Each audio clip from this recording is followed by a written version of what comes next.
Hola a todos. En este video vamos a recordar algunas estrategias que nos pueden ayudar a proteger el cerebro del recién nacido prematuro durante su hospitalización en la unidad de cuidados intensivos e intermedios. Primero, recordemos qué cosa es la neuroprotección. La idea es que deben haber intervenciones como eventos, agentes, medicamentos, procesos que nos ayudan a recuperar, a prevenir o a regenerar el tejido cerebral. Sabemos que la prematuridad por sí misma altera el desarrollo del sistema nervioso, pero ¿qué hay de las intervenciones que pueden modificar este curso y corregir en parte estas alteraciones? Vemos aquí cómo el cerebro del recién nacido prematuro, que llega a nuestras unidades con 25, 26, 27 semanas, necesariamente tiene que crecer durante la hospitalización, tomar volumen, tomar peso, y este cerebro además va a requerir tiempo, nutrientes, energía para aumentar el tamaño de la corteza cerebral y disponer de los 85 mil millones de neuronas que tenemos finalmente en la vida adulta. Todo recién nacido prematuro va a tener una alteración en la organización cerebral, y esto es porque el desarrollo del cerebro entre la semana 25 y la 40 está totalmente dependiente de los estímulos sensoriales que rodean a los bebés. Mientras que un bebé que nace a término tiene un estímulo sensorial distinto porque está dentro del útero y puede tener experiencias sensoriales como por ejemplo la voz de la madre, el sabor del líquido amniótico, el movimiento dentro del útero. Para un recién nacido prematuro es completamente diferente esta experiencia y generalmente se caracteriza por una enorme abundancia de estímulos sensoriales, visuales, auditivos, dolor, patrones diferentes de movimiento, etcétera.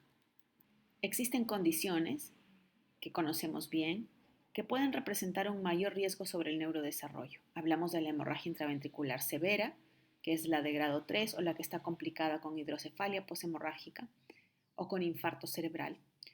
La leucomalacia periventricular, sobre todo las formas quísticas. Y aquí podemos agregar patologías que no son necesariamente neurológicas, como la displasia broncopulmonar moderada o severa, la enterocolitis necrotizante, sobre todo las formas graves que requieren cirugía, y la retinopatía también en sus formas más severas que requieren intervención. Entonces empecemos esta lista de estrategias de neuroprotección en los bebés hospitalizados. Vamos a dar prioridad a las intervenciones no farmacológicas y tenemos que empezar definitivamente por la leche materna. Conocemos que la leche materna tiene una serie de componentes que van desde células, enzimas, sustancias como hormonas, vitaminas, etcétera, que van a promover el desarrollo cerebral. Y tiene claros beneficios desde el punto de vista de un corto plazo relacionados con la nutrición, pero además agregaríamos aquí la experiencia sensorial del bebé que lacta y también el fortalecimiento del vínculo entre madres e hijos.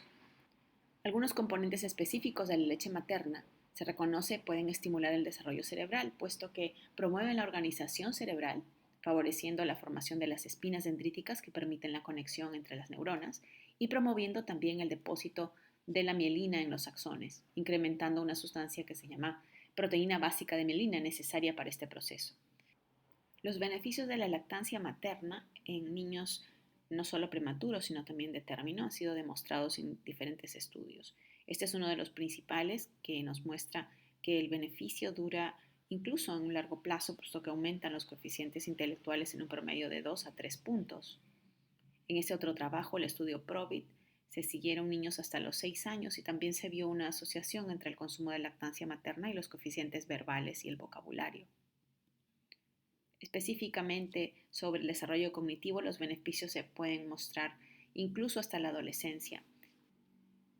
El beneficio sobre el neurodesarrollo parece extenderse a lo largo de la vida, no solamente porque hay un aumento en el coeficiente intelectual, sino también que estas personas que han recibido más lactancia tienen un mejor acceso a otras oportunidades y el beneficio, por tanto, puede extenderse incluso hasta la vida adulta y la tercera edad, como se demostró en este trabajo finlandés. Pero el beneficio de la lactancia materna del prematuro, de recibir leche materna, va a depender de muchos factores. Si es que es, qué tiempo se ha dado, si es exclusiva, si el coeficiente intelectual materno es más alto o más bajo, y también el nivel socioeconómico familiar y el nivel de instrucción de los padres. Esto para tomar en cuenta porque a pesar de ofrecer lactancia materna, pues los beneficios van a depender de esos otros factores. Vamos a un segundo punto que es controlar los factores ambientales como el ruido, el dolor y la luz. Algunas prácticas tienen claros beneficios demostrados ya sobre el neurodesarrollo, como la disminución de los estímulos dolorosos y negativos, las estrategias para establecer ciclos normales de sueño y también el contacto piel a piel, la estrategia canguro. Hablando sobre ruido, tenemos que reconocer en nuestras unidades las fuentes frecuentes e infrecuentes de ruido y poderlas intervenir si esto es posible. A veces no tomamos en cuenta que algunos sonidos comunes en nuestras unidades pueden producir niveles de decibeles muchísimo más altos que los que un recién nacido prematuro debería tolerar, que es alrededor de los 40 a 45 decibeles. Todas las estrategias que vemos en la lámina superan claramente ese límite.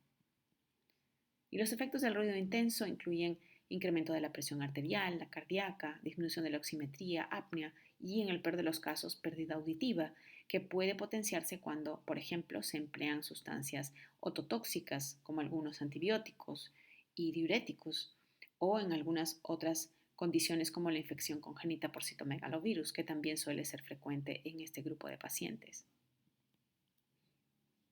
Otro punto que es muy importante es tomar en cuenta la exposición a la luz, y aquí les mostramos cómo la incubadora se protege con una tela especial gruesa y con esto disminuye la exposición a una tercera parte, solamente con esta estrategia sencilla de cubrir las incubadoras.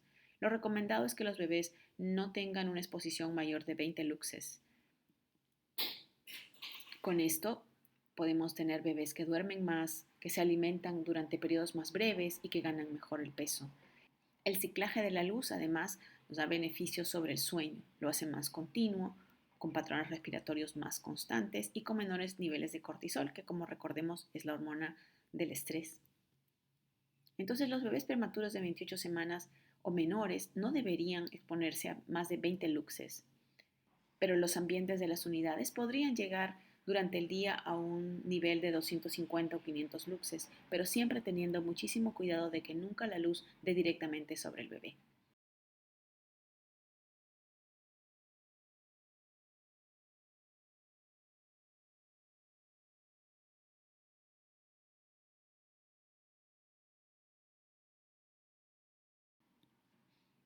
Un tercer punto que siempre vamos a señalar es el reconocimiento del dolor, puesto que este no puede ser manejado si no es reconocido.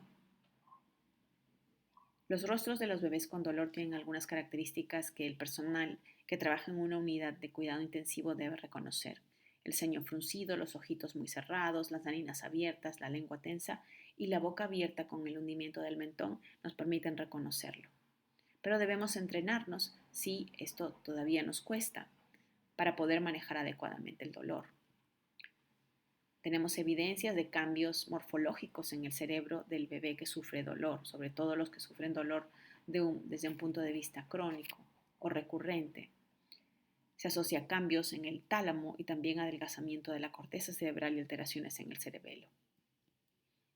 Algo más que también hemos aprendido es que los recién nacidos prematuros perciben el dolor de una forma distinta. Significa esto que cuando tenemos estímulos dolorosos repetidos, como en este estudio, donde se hicieron punciones de talón, los prematuros no se habitúan y perciben el dolor igual en los segundos o terceros intentos como en el primero, mientras que en un bebé de término las expresiones faciales, la frecuencia cardíaca y los cambios en las respuestas musculares van disminuyendo conforme el estímulo se repite, es decir, el bebé se habitúa. Esto no ocurre en el prematuro y los mecanismos de habituación como un mecanismo de defensa aparecen durante el tercer trimestre de la gestación, que es el tiempo en que el prematuro está ya fuera del útero y esta maduración puede no darse de una forma normal.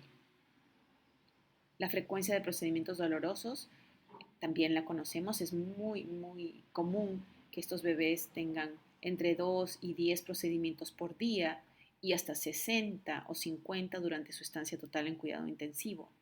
Entonces la exposición es realmente importante. Existen diferentes escalas para valorar dolor y sedación. En realidad no hay ninguna específica para recomendar, pero sí emplearlas en forma sistemática. La que se escoja en su unidad, todo el personal debe conocerla y debemos ponerla en práctica, sobre todo en los pacientes que están sometidos a dolor muy intenso como aquellos en las condiciones de estados postquirúrgicos inmediatos. Un efecto muy importante de estos factores ambientales, del dolor, del ruido y de la luz, es que afectan el sueño del prematuro. Y recordemos que durante el sueño profundo o sueño REM, el prematuro está logrando conectar la sinapsis. Si estos periodos son muy cortos, la sinaptogénesis como proceso se va a ver limitado. Entonces, este es un efecto indirecto de esta exposición sensorial muy intensa, la disminución o la sinaptogénesis que no se está dando de una forma óptima. Un tercer punto en neuroprotección es hablar sobre el ambiente familiar o compartido. Tuvimos oportunidad de ver cómo han aparecido estas unidades de ambientes familiares que nos dan una muestra de cómo es el cuidado centrado en la familia. Los bebés que crecen dentro de estos ambientes personalizados ganan más peso, demoran menos en llegar a la vía oral completa, tienen una tasa más alta de lactancia materna exclusiva y por supuesto los padres muestran estar más satisfechos. Pero como desventaja, y esto se probó en un trabajo publicado hace unos años, es que los niños que vienen de hogares de menos recursos y que pasan su estancia de UCI en ambientes como estos, pueden estar expuestos a menos estimulación del lenguaje y en el largo tiempo tener un desarrollo del lenguaje menor. Entonces debemos cuidar a quienes ofrecemos esta alternativa, si es que la tenemos a mano, y sobre todo ver cómo optimizamos estas situaciones donde el aislamiento no los beneficia, sino que los puede perjudicar. Hablando sobre cuidados para el neurodesarrollo, pues la estrategia canguro es lo primero que nos viene a la mente. Esta es una estrategia ideada en Latinoamérica que ya tiene una recomendación amplia por la Organización Mundial de la Salud. Favorece el contacto piel a piel, favorece el vínculo entre bebés y mamás, también favorece la iniciación de la lactancia materna y su establecimiento como exclusiva, y está asociado a altas más tempranas y a un porcentaje más alto de seguimientos cercanos en la casa. De hecho, también otro punto interesante con la estrategia canguro es que los resultados del beneficio en el neurodesarrollo se han demostrado incluso hasta la adultez. Y esta es una estrategia que es relativamente barata, muy sencilla de implementar y que debería ser la norma en nuestras unidades de cuidado intensivo continuo. La estrategia NIDCAP es otra de estos paquetes de intervenciones estructuradas que se ha estudiado muy bien, pero esta sí implica algo más de costo, algo más de tiempo y un entrenamiento importante del personal que la aplica. Hay estudios que demuestran las mejorías en el neurodesarrollo en el corto plazo, pero todavía los beneficios a largo plazo deben ser precisados. Un quinto punto en la neuroprotección es tomar en cuenta el rol de los padres y la salud mental de los mismos en el desarrollo de sus niños. Recordemos que por la teoría de los 1000 días sabemos que si los cuidadores de los bebés no tienen una salud mental óptima, pues hay un riesgo importante en el desarrollo de estos niños. Y aquí lo que podemos ver es que cuando se evalúa la salud mental de los padres, encontramos que casi la mitad de ellos reportan ansiedad o depresión en las primeras semanas de vida de los bebés prematuros menores de 30 semanas. Y de hecho las madres reportan síntomas que nos recuerdan al estrés postraumático. Y estos niños que están sometidos a esta influencia, pues van a tener un desarrollo menor al año de vida. Entonces es muy importante considerar la salud mental de los padres y hay algunas estrategias que pueden beneficiar al mismo tiempo a los padres y a los niños. De todas las que hemos revisado, esta nos gusta más y se llama Padres Lectores. Los programas están dirigidos a mejorar la exposición de los bebés durante la hospitalización y participan los padres para que lean a los niños algunos libros que el propio hospital o la unidad les proporciona. Los periodos de lectura son variables, inician en la UCI y tienen una alta chance de continuar durante el resto de la hospitalización y después en casa. Con esto se fomenta una gran participación de los padres, que continúe la lectura en casa y también se consiguen niveles importantes de satisfacción. Recordemos que el número de palabras que escucha un niño a los 3 años depende mucho de cuántas palabras ha escuchado de sus padres durante este tiempo. Entonces, esta es una iniciativa que favorece el vínculo de padres e hijos y también el desarrollo del lenguaje en el largo plazo. Por último, un punto muy importante es el paso del cuidado del bebé hospitalizado hacia su casa, es decir, el alta y el seguimiento. Quizás el punto más importante aquí es la participación temprana de los padres y el inicio temprano de la intervención. Nos va a ir mucho mejor si estos programas inician antes del alta y también involucramos directamente a los padres en el cuidado de sus niños. Va a ser muy importante reconocer a las familias que están sometidas a estrés tóxico, es decir, familias que han tenido exposición a violencia, a negligencia, ocasionalmente también padres adolescentes, madres solteras, etcétera. Todas estas atenciones deben darse de una forma selectiva porque en estos casos el estrés tóxico puede perjudicar en forma notoria el neurodesarrollo de estos niños una vez que van a la casa.